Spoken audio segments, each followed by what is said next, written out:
예. 오늘날 우리 한국교회는 심각한 문제에 직면해 있습니다. 세상의 빛과 소금으로서 영향력을 끼쳐야 할 신자들은 맛을 잃은 소금처럼 되어버렸고, 하나님의 몸된 교회는 세상 사람들로부터 비난과 손가락질을 받는 곳이 되어버렸습니다. 많은 젊은이들이 교회를 떠나고 있고, 그렇기 때문에 캠퍼스 복음 역사를 섬기는 우리는 더욱 힘들어 사명을 감당하기가 힘들어집니다. 그러면 한국교회가 이처럼 심각한 위기를 맞이하게 된 원인이 무엇일까요?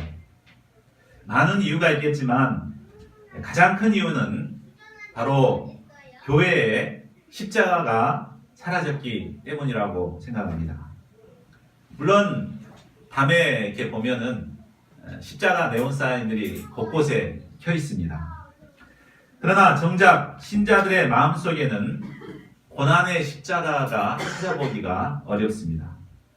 신앙인이라고 하면서도 고난받기를 싫어하고 육신적이고 세속적인 축복만을 원하고 있습니다.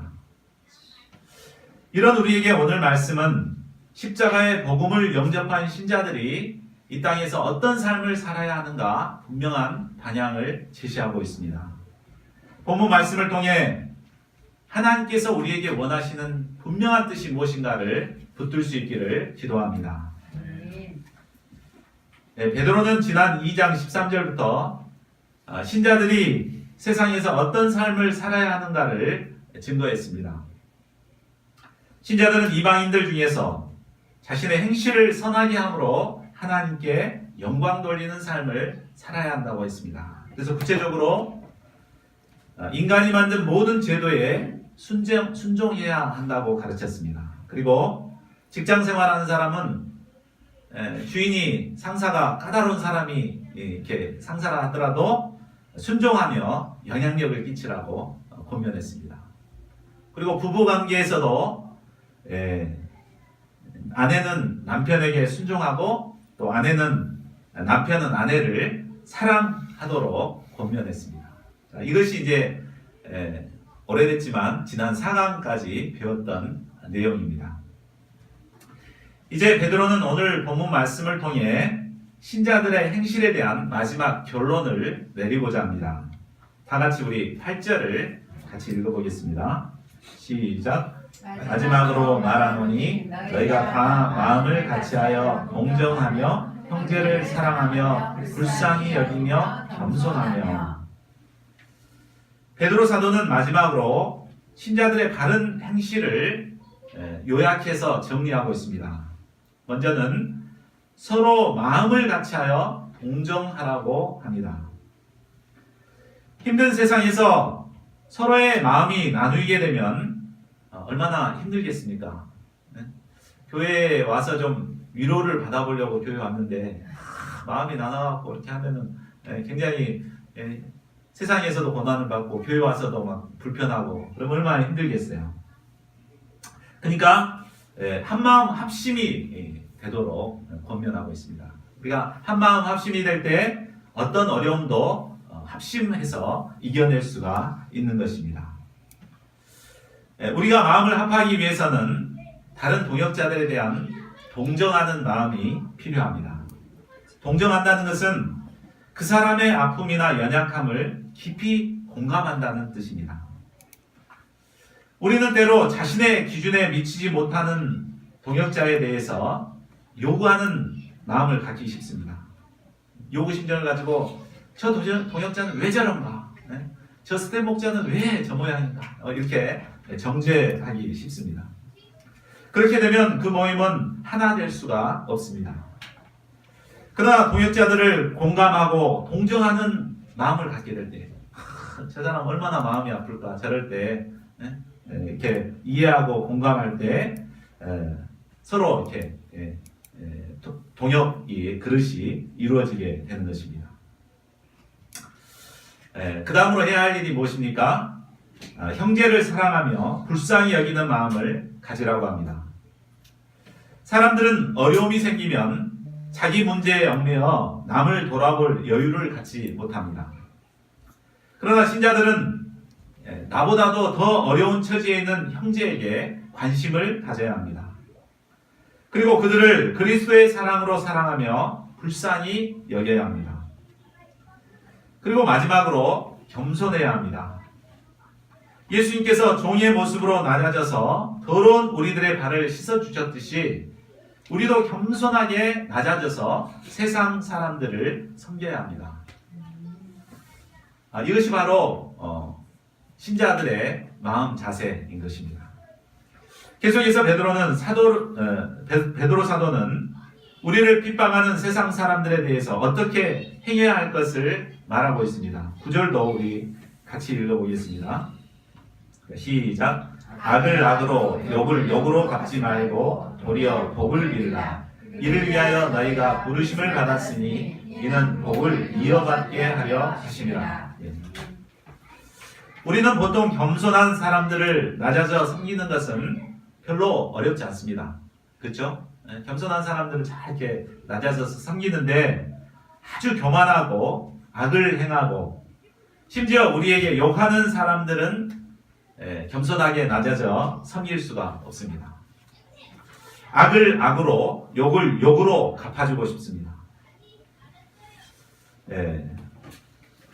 그래서 우리가 참 연약해서 갚아주지 못하면 하나님께서라도 갚아주기를 기대하고 저 사람 좀 하나님께서 좀 손 좀 봐주셨으면 이렇게 생각합니다. 그러나 베드로는 이런 자들에 대해서 어떻게 하라고 합니까? 도리어 복을 빌라고 말합니다. 왜 그렇게 해야 합니까? 베드로는 계속해서 우리를 힘들게 하는 원수에게까지도 복을 빌어야 하는 그 이유에 대해서 말하고 있습니다. 첫 번째 이유가 뭐죠? 이를 위해 우리가 부르심을 받았기 때문입니다. 착한 사람에게 선행을 베푸는 것은 세상 사람들도 다 하는 일입니다. 그러나 신자들은 이런 세상 사람들의 수준에 머물러 있어서는 안 됩니다. 비록 악한 자라고 할지라도 우리를 욕하는 자라고 할지라도 그들을 사랑하고 오히려 축복해 주어야 합니다. 선으로 악을 이기라는 말입니다. 하나님께서는 우리 신자들이 이런 삶을 살도록 우리를 부르셨습니다. 우리는 선으로 악을 이기는 삶을 살도록 부르심을 받은 자들입니다. 혹시 우리 주변에 우리에게 악을 행하거나 우리를 욕하는 사람들이 있습니까? 하나님께서는 우리가 이런 그들을 품고 오히려 복을 빌기를 원하십니다. 그들을 불쌍히 여기고 기도하며 하나님께서 그들을 구원해 주시도록, 그래서 변화돼서 예수님을 영접하고 정말 복받도록 이렇게 축복하는 자들이 될 수 있기를 기도합니다. 둘째로 그렇게 해야만 할 때 하나님이 주시는 복을 이어받을 수 있기 때문입니다. 우리가 힘들지만 악인에게 또 우리를 욕하는 자들에게 축복할 때 하나님께서 주신 복을 계속해서 이어받을 수 있습니다. 반대로 이야기하면 우리가 세상 사람들하고 똑같이 악한 사람을 악으로 대하고 욕한 사람에게 막 욕하고 이렇게 막 부딪히게 되면 이미 받은 복도 끊어질 수밖에 없다는 말입니다. 세상 사람들과 똑같이 이런 인간 갈등을 하게 되면 우리 마음속에 평강이 사라지고 하나님의 축복이 왔다가도 떠날 수밖에 없는 것입니다. 그러므로 우리는 하나님의 축복을 이어받기 위해서라도 원수들, 악을 행하는 자, 욕하는 자들을 축복하는 자들이 되어야겠습니다. 여기서 오늘 우리는 말의 중요성을 배우게 됩니다. 세상 사람들과 똑같이 욕하고 저주하는 말을 하게 되면 더 이상 축복을 받지 못한다고 말합니다. 그러나 악한 자들에게 복을 빌게 되면 그 복이 계속해서 나에게 오게 됩니다. 그 사람에게 복을 빌었을 때 그 사람이 복을 받을 만한 자격이 없으면 그 복이 다시 내게로 오는 거예요. 그러니까 우리가 들어가도 축복하고 나와도 축복하고 어떤 사람에게든 복을 비는 것이 중요합니다. 그러니까 이렇게 우리의 입술을 통해서, 입을 통해서 축복의 말을 해야 돼요. 막 저주의 말을 하고 이렇게 하면은 안 되는 것입니다. 예. 우리가 축복받기 위해서는 늘 입조심을 해야 됩니다. 10절 말씀처럼 혀를 금하여 악한 말을 그치며 입술로 거짓을 말하지 말아야 합니다. 불신의 말보다는 긍정적인 말을 해야 합니다. 상처를 주는 말보다는 위로의 말을 해야 합니다. 저주의 말보다는 축복하는 말을 해야 합니다. 그런데 말을 조심하는 것으로 끝이 아닙니다. 신자는 말만 조심할 뿐만 아니라 실제 삶을 통해서 행함의 열매를 맺어야 합니다. 17절, 11절을 보십시오. 말을 조심한 후에는 이제 내 자신이 악에서 떠나야 합니다. 이는 하나님의 말씀 앞에서 자신의 죄악된 삶을 깊이 발견하고 회개하는 삶을 살라는 것입니다. 그 뒤에는 하나님께서 원하시는 대로 적극적으로 선을 행하는 삶을 살아야 합니다. 이런 삶은 하나님 앞에서 개인 신앙을 세우는 일이라고 볼 수 있습니다. 영적 기본 생활이라고 말할 수 있죠. 늘 하나님의 말씀 앞에서 자신의 악을 깨닫고 거기서 돌이키고 그리고 이제 선을 행하는, 적극적으로 말씀을 붙들고 선을 행하는 것, 이것이 이제 영적 기본 생활이죠. 그런데 신앙생활은 이처럼 나 혼자 하나님 앞에 바르게 살아간다고 해서 그게 끝이 아닙니다. 사람들과 화평을 구하며 그것을 따르는 삶이 필요합니다. 이를 통해 이 땅에 교회 공동체가 세워지고 하나님 나라가 이루어지게 되는 것입니다. 악에서 떠나고 선을 행하고 화평을 구하는 것, 이것이 바로 신자들의 바른 삶의 모습입니다. 자, 그러면 신자들이 이런 삶을 살아야 하는 절대적인 이유가 무엇입니까? 12절을 보십시오. 주의 눈은 의인을 향하고 그의 귀는 의인의 강구에 귀를 기울이시기 때문입니다. 11절에서 말한 신자의 삶은 한마디로 의를 행하는 삶이라고 말할 수 있습니다. 하나님께서는 이처럼 의롭게 살아가는 자들에게 깊은 관심을 가지고 지켜보고 계십니다. 또한 이런 자들의 기도에 귀를 기울이시고 응답하시는 분이십니다. 그러나 반면에 악을 행하는 자들에 대해서는 어떻게 하십니까? 우리가 보는 개역 개정에는 얼굴을 이렇게 대하신다라고 해석했습니다. 그런데 표준 세번역 성경에는 얼굴을 돌리신다. 공동번역 성경에는 악을 행하는 자들을 노려보신다. 이렇게 해석하고 있습니다. 즉 하나님께서는 악을 행하는 자들을 외면하시거나 몹시 분노하며 노려보신다는 말입니다. 언제 무서운 하나님의 진노가 모를지 모르는 상황을 표현하는 말입니다. 그러므로 우리가 어떤 자들이 되어야 되겠습니까? 의를 행하는 자들이 되어야 되겠습니까? 악을 행하는 자들이 되어야 되겠습니까? 저희 모두가 악에서 떠나 의를 행함으로 하나님과 동행하는 자들이 될 수 있기를 기도합니다. 자, 13절을 보십시오. 또 너희가 열심히 선을 행하면 누가 너희를 해하리요? 우리가 열심으로 선을 행하면 아무리 악한 자라고 할지라도 우리를 해하지 않을 것입니다. 여기서 중요한 단어가 열심으로라는 단어입니다. 그냥 대충 선을 행한다고 우리를 해하지 않는 것이 아닙니다. 해하지 않는다는 말이 아니라 우리가 열심으로 선을 행할 때 해함을 당하지 않게 된다는 말입니다. 그러나 이 이론은 이론일 뿐이지 실제 삶에서는 되지 않습니다. 그렇죠? 우리가 성경을 보면은 의를 위해서 열심히 했던 사람들이 오히려 핍박을 받고 순교를 당하는 것을 보게 됩니다. 그런데 14절을 보십시오. 그러나 의를 위하여 고난을 받으면 복이 있는 자니 열심히 선을 행했는데도 해를 받을 수 있습니다. 또한 의를 위하여 사는데도 애매하게 고난을 받을 수도 있습니다. 그러나 이는 오히려 복이 있는 자라고 말하고 있습니다. 예수님께서도 산상수훈 팔복을 말씀하실 때 가장 마지막에 말한 것이 무슨 복이었습니까? 의를 위하여 박해를 받는 자가 복이 있다. 천국이 그들의 것임이라 라고 말하고 있습니다. 이는 의를 위해 고난받는 것이 최고의 복이라는 말입니다. 때문에 우리 신앙인들은 의를 위하여 고난을 받아 죽임을 당한 순교자들을 최고의 축복을 받은 자라고 말하고 있습니다. 우리 손영호 목사님 두 자녀가 하루아침에 순교를 당했잖아요. 근데 감사죄에 보면은 하루아침에 천국으로 이렇게 미국 보내려고 그랬는데, 미국 유학 보내려고 그랬는데 천국, 더 좋은 천국에 보내신 하나님께 감사합니다.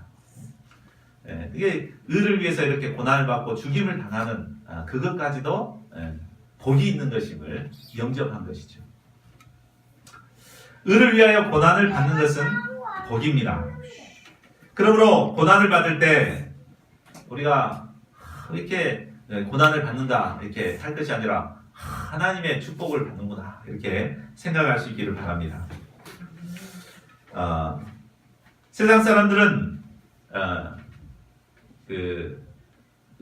고난을 받고 싶어도 이제 두려워하는 사람들이 있기 때문에 그렇게 하지 못하죠. 세상 사람 어떤 사람을 두려워합니까? 힘을 가진 사람들을 두려워합니다. 인사권자를 가진 사람들. 인사권자들 가진 사람들 눈에 박해나면 승진도 못하고 이렇게 될 것 같으니까 고난을 받기보다도 그냥 고개 조아리고 비유 맞춰서 살고자 합니다. 그러나 신자들은 이런 사람들을 두려워해서는 안 됩니다. 또 세상 사람들이 근심하는 근심을 할 필요가 없습니다. 세상 사람들은 먹고 사는 문제, 장래 문제에 대해서 근심하죠. 그러나 우리는 하나님께서 우리를 지켜보시고 보호하시고 우리 기도를 들으시기 때문에 근심할 필요가 없는 것입니다. 15절을 보십시오. 우리 신자들은 그리스도를 주로 삼아 거룩한 삶을 살기에 힘써야 합니다. 그리스도를 주로 삼는다는 것은 예수님의 다스림을 받는 것을 말합니다. 또한 자신을 거룩하게 하는 것은 말씀 앞에서 늘 자신을 정결하게 하는 삶을 사는 것을 말합니다. 한마디로 영적 기본 생활을 잘 감당하는 것을 말합니다. 또한 소망에 관한 이유를 묻는 자들에게 대답할 것을 항상 준비하고 있으라고 말합니다. 아마 세상 사람들은 우리가 의를 행하기 위해서 막 고난을 받고 이렇게 열심히 고난을 받고 그러면은 물어보죠. 너 도대체 뭐 때문에 그렇게 힘들게 그렇게 신앙생활하냐? 다른 사람은 편하게 이렇게 하는데 뭐 때문에 그렇게 새벽 기도하고 주일 예배 참석하기 위해서 모임도 안 온다고 그러고 막 그럼 왜 그렇게 힘들게 사냐? 이렇게 묻는 사람들이 있죠. 그때 여러분들 어떻게 대답하십니까? 이런 사람들한테 분명하게 대답할 것을 항상 준비하고 있으라는 말이죠. 왜 내가 고난을 받아야만 하는가? 왜 고난을 받으며 살아야 하는가? 이런 분명한 대답을 가지고 살아갈 때 우리는 실족하지 않게 됩니다. 이런 대답이 없는 사람들은 막 이렇게 옆에서 그러면은 내가 정말 잘못하고 있는 거 아닌가? 이렇게 생각하고 실족할 수 있습니다. 때문에 우리는 어떤 상황 가운데서도 내가 고난을 감당하며 살아갈 수밖에 없는 분명한 답을 가지고 살아야겠습니다. 그런데 중요한 것은 우리가 가진 그 답이 어떤 답인가? 이게 중요합니다. 정말 정답을 갖고 있어야 되는데 나름대로 주관적인 이런 기준에서 답을 갖기가 쉽습니다. 목자님이 하라니까 내가 어쩔 수 없어서 해. 부모님이 해라 그러니까 어쩔 수 없어서 해. 우리 UBF는 다 그렇게 하기서 어쩔 수 없어서 그래. 이렇게 하면 안 되죠. 이렇게 주관적으로 이렇게 이런 답을 갖고 있으면 안 되죠. 우리가 성경에 근거해서 분명한 답을 가지고 있어야 됩니다. 여기 뭐라고 말합니까? 온유함, 두려움과 선한 양심의 기초에서 이런 답을 찾아야 됩니다. 온유함이란 세상 사람들에 대한 깊은 이해와 공감을 말합니다. 그리고 두려움이란 하나님의 뜻을 두렵고 떨림으로 붙잡는 것을 말합니다. 그리고 선한 양심을 가지라는 것은 예수 그리스도의 보혈의 은혜를 통해 거듭난 선한 양심을 기초로 그 하나님의 뜻을 붙들으라는 것입니다. 그러니까 세상 사람들은 어떻게 생각을 하고 어떻게 살아가는가, 그러나 하나님께서 나에게 무엇을 원하시는가, 내가 선한 양심을 가지고 그런 가운데 답을 찾아야 됩니다. 그렇게 해서 옆에서 이렇게 누가 물어보면 이런 분명한 답을 제시를 해줘야 돼요. 그렇게 할 때 아마 비방하는 사람들이 그 답을 듣고 아마 부끄러움을 당할 것입니다. 그렇죠? 저 사람은 저렇게 살아가는데 참 나는 이게 뭐지 이렇게 부끄러움을 당할 것이라는 말입니다. 자, 그러면 우리 속에 있는 소망에 관한 이유를 묻는 자들에게 우리가 어떤 답을 제시해야 될까요? 우리 17절 말씀을 같이 한번 읽어보겠습니다. 자, 시작. 선을 행함으로 고난받는 것이 하나님의 뜻일진데 악을 행함으로 고난받는 것보다 나으니라. 이 말씀은 우리 신자들이 선을 행함으로 고난을 받아야만 하는 분명한 이유를 말해주고 있습니다. 두 가지를 말해주는데 그 첫 번째가 뭡니까? 선을 행함으로 고난받는 것이 하나님의 뜻이기 때문입니다. 앞서 제가 서론에서 한국교회의 가장 큰 문제가 뭐라고 그랬습니까? 십자가가 없다는 것이 문제였습니다. 사람들은 그저 교회에 다니면 복을 받고 원하는 대로 일이 잘 풀릴 것이라고 생각합니다. 그래서 도깨비 방망이 두드리듯이 기도합니다. 복 주시라고. 그리고 신앙생활을 하더라도 고난 없이 좀 더 편하고 쉽게 살아가는 것을 추구합니다. 그래서 개척교회는 오려고 하지 않습니다. 신앙생활 하더라도 큰 교회 와서 그냥 가고 싶을 때 가고 뭐 이렇게 편하게 신앙생활 할 수 있는 것을 찾습니다. 그러나 성경은 무엇이라고 말합니까?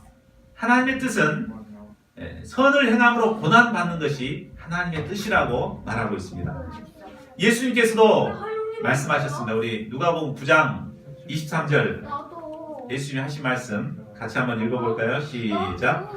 아무든지 나를 따라오려거든 자기를 부인하고 날마다 제 십자가를 지고 나를 따를 것이니라. 또 마태복음도 읽어보겠습니다. 시작.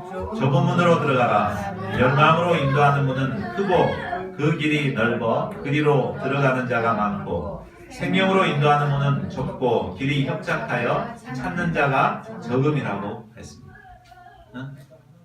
예수님께서는 좁은 길을 가라, 십자가를 지라고 말씀하고 있습니다. 그런데 마태복음에서 또 뭐라고 말씀하십니까? 마지막 날 예수님 앞에 심판받으러 온 사람들이 뭐라고 말하죠? 주여 주여 내가 주의 이름으로 귀신을 쫓아내고 선지자 노릇을 하고 권능을 행했다. 그러나 예수님 그때 뭐라고 말한다 그랬습니까? 내가 너희를 도무지 알지 못하는 너희 불법을 행하는 자들아 내게서 떠나가라.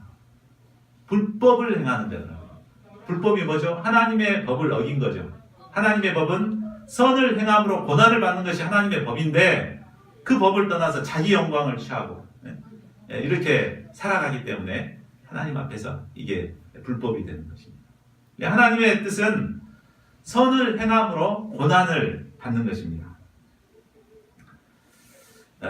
우리가 이런 마음, 이런 답을 가지고 있어야 돼요.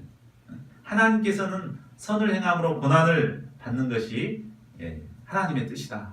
십자가의 길을 가는 것, 고난의 길을 가는 것이 하나님께서 기뻐하시는 일이다. 라는 분명한 이런 답을 제시할 수 있기를 기도합니다. 자, 둘째로 무엇입니까? 둘째로는 악을 행함으로 고난받는 것이 더 낫기 때문입니다. 우리가 분명히 알아야 할 것은 선을 행하고자 할 때도 고난이 따르지만 악을 행하는 자에게도 고난이 따른다는 것입니다. 악을 행하면은 행복하고 편안하고 그런지 아십니까? 악을 행하면 고난을 받게 됩니다. 우리 비선실세로 국정농단을 했던 최순실도 악을 행하면서 얼마나 힘들었겠습니까?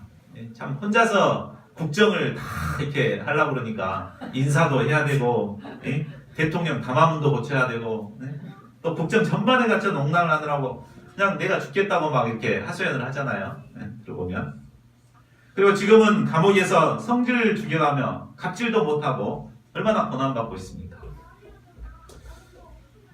그런데 이처럼 악을 행함으로 받는 고난은 아무런 유익이 없고 결국은 하나님의 준엄한 심판만이 기다리고 있는 것입니다. 그러나 선을 행함으로 받는 고난은 어떠합니까? 선을 행함으로 받는 고난은 이 땅에서 우리에게 큰 유익을 줍니다. 우리의 영적인 성장을 하게 하고 또 우리의 믿음을 경복해 만들어줍니다. 풍성한 성령의 열매를 맺게 합니다. 그리고 장차 주님께서 주시는 생명의 면류관을 얻게 됩니다. 고난을 통해 영광에 이르는 것은 예수님의 생애를 통해서 잘 보여주고 있습니다. 우리 18절을 보십시오. 예수 그리스도께서는 죄를 위하여 불의한 자를 대신하여 십자가에 달려 죽임을 당하셨습니다. 이로 말미암아 죄인들을 구원하심으로 생명의 열매를 맺으셨습니다. 예수님께서 고난을 받으심으로 하나님과 멀어졌던 우리들을 하나님 앞으로 인도하셨습니다. 선을 행함으로 받는 고난은 이처럼 생명의 열매를 맺습니다.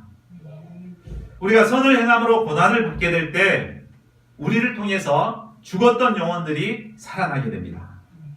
하나님과 멀어진 죄인들이 하나님께로 돌아오는 역사가 일어나게 됩니다. 저희 모두가 선을 행함으로 고난을 받아 이런 생명의 열매를 맺을 수 있기를 기도합니다. 또한 예수님은 고난을 받으심으로 육체는 죽임을 당하셨지만 그것으로 끝나지 않으셨습니다. 사흘 만에 부활하셔서 지옥에 있는 자들에게 승리를 선포하셨습니다. 그리고 22절에서처럼 하늘에 오르사 하나님 우편에 계시며 만유를 통치하고 계십니다. 우리도 이 예수님처럼 선을 행함으로 고난을 받게 될 때 장차 예수님처럼 부활하여 예수님과 함께 영원토록 하나님 나라에서 왕노릇을 하게 될 것입니다. 이런 승리의 역사는 이미 노아를 통해 증명되었습니다. 20절을 보십시오. 신자들을 욕하고 핍박하는 세상 사람들은 노아 시대 때 복종하지 않았던 사람들과 같습니다.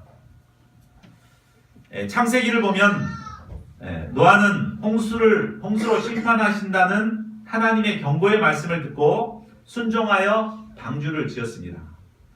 얼마 동안 지었죠? 120년 동안. 몇 명이서? 8명이서 그 거대한 방주를 지었어요. 얼마나 힘들었겠습니까? 선을 행함으로 고난받은 거 아닙니까? 그렇게 고난을 받았습니다. 그러면서도 의의 복음을 증거했습니다. 하나님의 진노와 심판이 임할 것이다. 홍수가 내릴 것이다. 심판하실 것이다. 그러나 세상 사람들은 콧방귀를 뀌었습니다. 편하게 자기 좋을 대로 먹고 마시고 시집가고 장가가고 살아갔습니다. 결국 어떻게 됐습니까? 하나님의 심판으로 인해서 모든 사람들이 다 물에 잠겨 죽고 오직 8명, 그 고난받았던 8명만이 구원을 받게 된 것입니다. 이때 몇 명이나 죽은 줄 아십니까? 기독교 인류학자의 계산에 의하면 이때 당시에 인구가 10억 정도였다고 합니다. 10억 명이 심판받는 가운데 8명이 살아난 거예요. 자, 그만큼 믿고 구원을 받기가 어렵다는 말이죠. 사람들은 어떻게 생각합니까? 교회만 다니면, 세례만 받았으면 구원이 그냥 공짜로 주어진 것으로 생각합니다. 그러면서 그냥 구원 받았으니까 이제 자기 마음대로 막 살아가는 것이죠. 그러나 그 사람들이 정말 구원 받았을까요? 정말 구원받은 자라면 하나님의 뜻을 쫓아야죠. 불법을 행해서는 안 되죠. 선을 행하기 위해서 고난을 받아야죠. 그게 바로 구원받는 자의 삶 아닙니까? 자, 21절을 보십시오. 베드로는 노아 홍수의 물이 곧 세례를 의미한다고 말하고 있습니다. 노아의 홍수는 세상의 더러운 죄악을 쓸어내고 구원에 이르게 하기 때문에 세례를 의미한다고 볼 수 있습니다. 우리는 예수님께서 우리 죄를 위해 십자가에 달려 죽으심으로 우리의 죄를 사하셨음을 믿습니다. 또한 사흘 만에 사망 권세를 파하시고 부활하심으로 말미암아 우리에게 부활의 산소망을 주셨음을 믿고 세례를 받습니다. 그런데 우리는 세례에 대해서 잘못 오해하는 경우가 있습니다. 가장 많이 오해하는 것이 바로 세례를 통해 육체에 더러운 것이 제하게 되었다라는 오해입니다. 그러나 세례는 하나의 의식일 뿐 세례 자체가 우리를 깨끗게 하는 것은 결코 아닙니다. 그렇다면 세례가 의미하는 바는 무엇입니까? 본문에는 하나님을 향한 선한 양심의 간구라고 말하고 있습니다. 좀 어렵죠? 굉장히 철학적이죠? 자, 이 말을 개역 한글 성경에는 좀 더 쉽게 표현하고 있습니다. 선한 양심이 하나님을 향하여 찾아가는 것이다 라고 좀 더 이해가 쉽죠? 우리가 선한 양심, 우리는 죄로 말미암아 더러운 양심이었는데 예수 그리스도의 보혈의 피를 덧입어서 이제 선한 양심을 얻게 되었습니다. 세례를 받는다는 것은 선한 양심이 이제 하나님을 향해 찾아가는 것입니다. 그 전에는 더러운 양심을 가지고 나 좋을 대로 세상 유익을 위해서, 나의 유익을 위해서 막 살았지만 구원받는 자들은 이제 세례를 통해서 이제 정식으로 성도로서 인정을 받고 인침을 받고 이제 비로소 선한 양심을 가지고 계속해서 하나님을 향해 나아가는 것, 이것이 바로 세례의 의미라는 것입니다.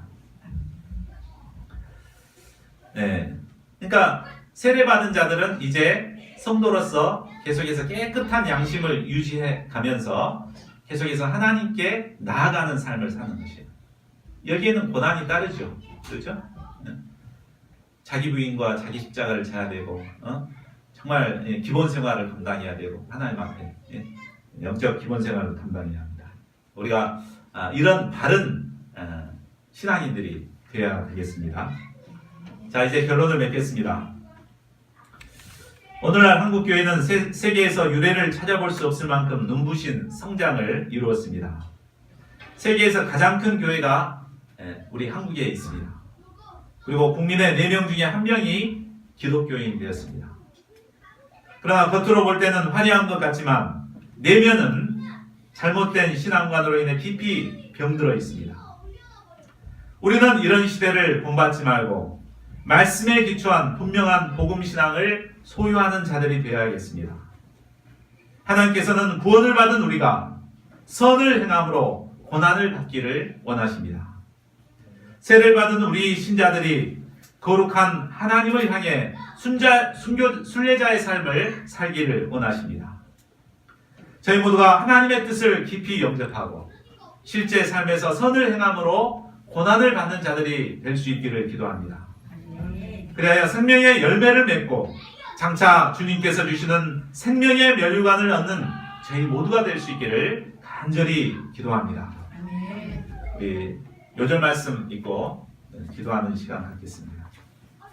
시작. 선을 행함으로 고난받는 것이 하나님의 뜻일진데 악을 행함으로 고난받는 것보다 나으리라.